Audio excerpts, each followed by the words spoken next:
The French franc was rock solid for 200 years, then it wasn't. Here's what everyone believes. The euro replaced the franc because Europe wanted unity. A feel-good story about continental cooperation. Except that's the acceptable version, not the real one. The franc didn't fail because of ideology. It failed because France couldn't print its way out of the same economic trap that was strangling every other European economy. And when you can't devalue your way to competitiveness anymore, you've already lost the game. The franc was born in 1360, literally invented because ransom payments for captured king needed a standardized unit. For centuries it worked. But fast forward to the 1970s, stagflation hit, oil shocks, inflation running wild. France's government and central bank did what governments do, they let the franc weaken. Exports became cheaper. Workers got raises to match inflation. The currency absorbed the pain so the economy didn't have to.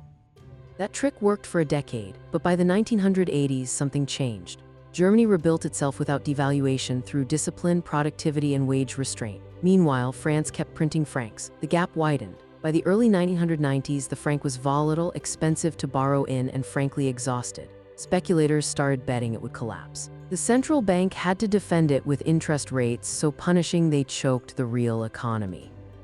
Here's the pivot. The euro wasn't a choice, it was an escape hatch. By locking the franc to the euro, France surrendered the right to devalue, but it also surrendered the cost of defending it. Interest rates could fall, borrowing became cheap. The currency crisis evaporated overnight. Look at who benefited: banks, governments, large exporters. Look at who paid: workers whose wages no longer adjusted to inflation, regions that couldn't compete on price. The real story isn't about unity, it's about who gets to print money and who doesn't. Germany kept the Bundesbank's discipline. France got the euro's straitjacket. Both sides knew the deal. France traded the ability to devalue for the stability it couldn't achieve alone. That's not cooperation, that's surrender dressed up as partnership.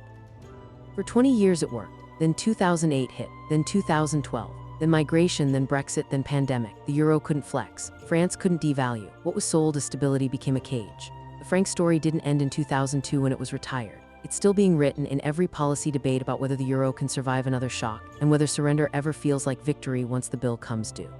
This video is for educational and informational purposes only and is not financial advice. Always do your own research. If you want to understand how currency, debt, and political power actually intersect, not the textbook version, but the version that explains who wins and who pays, subscribe.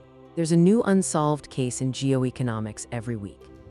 Subscribe, there's a new unsolved case in geoeconomics every week. This video is for educational and informational purposes only and is not financial advice. Always do your own research.